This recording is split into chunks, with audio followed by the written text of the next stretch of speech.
Hi. Hi hello. എവിടുന്ന് വരുന്നത്? ഞങ്ങൾ കളമശ്ശേരിന്നാ വരുന്നത്. എന്ത് പർച്ചേസ് ആയിരുന്നു? ഞങ്ങൾക്ക് വെഡിങ് പർച്ചേസിന് വന്നതാണ്. ഞങ്ങൾ ഇതിനു മുമ്പ് ഇവിടെ വന്നിട്ടുണ്ട്. ഒരു 5ാമത്തെ പ്രാവശ്യമാണ് വരുന്നത്. അപ്പൊ മോളുടെ വെഡിങ് ആണ്. അതിനുവേണ്ടി ഇവിടുന്ന് ഡ്രസ്സ് സെലക്ട് ചെയ്യാൻ വേണ്ടി ഇങ്ങോട്ട് തന്നെ വന്നത്. എങ്ങനെയുണ്ട് കളക്ഷൻ ഒക്കെ? നല്ല അടിപൊളി കളക്ഷൻ ആണ്. ഞങ്ങൾ ഒരുപാട് കടകളിൽ കയറിയിട്ടാണ് വന്നത്. തൊടുപുഴ വരെയൊക്കെ പോയിട്ടാണ് ലാസ്റ്റ് ഇവിടെ വന്നത്. സ്ഥിരം വരാറുണ്ട്. എന്തായാലും ഇവിടുന്ന് ഫൈനലൈസ് ചെയ്യാന്ന് വിചാരിച്ച് ഞങ്ങൾ വന്നതാണ്. അപ്പൊ ഇപ്പൊ ഒന്ന് പർച്ചേസ് ചെയ്ത് കുഴപ്പമില്ല. ഒരു വെഡിങ്ങിനുള്ള എല്ലാ കളക്ഷനും ഞങ്ങൾ ഇവിടുന്ന് എടുത്ത് നല്ല നല്ല കളക്ഷനാണ്. നല്ല ഹാപ്പിയാണ്. എന്താ പറയാനുള്ളേ? എന്നിട്ട് ഒന്നും പറയാനില്ല, വാക്കുകളില്ല. അതേപോലെ അത്ര നല്ല കളക്ഷനാണ്. ഞങ്ങൾ തൊട്ടടുത്ത് ജോളി സിൽക്കിൽ വരാൻ കയറിയിട്ടാണ് ഇങ്ങോട്ട് വന്നത്. ഞങ്ങളിവിടെ പല പ്രാവശ്യം വന്നിട്ടുണ്ട്. നന്നായിട്ട് ഡ്രസ്സൊക്കെ കൊള്ളാം, കുഴപ്പമൊന്നുമില്ല. ഞങ്ങൾ ഒരു വെഡിങ്ങിന്റെ ഒരു പരിപാടി അതിന്റെ ഒരു ഇവിടുന്ന് കിട്ടുമെന്ന് വിചാരിച്ചതേ ഇല്ല.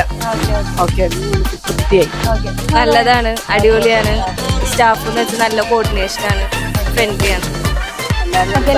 ഒക്കെയാണ്, ഹാപ്പിയാണ്. ഞങ്ങൾ ഇനിയും വരും. എല്ലാം കൊണ്ടും സന്തോഷമായി. ഇനിയും വരും ഞങ്ങൾ. Thank you so much. Okay.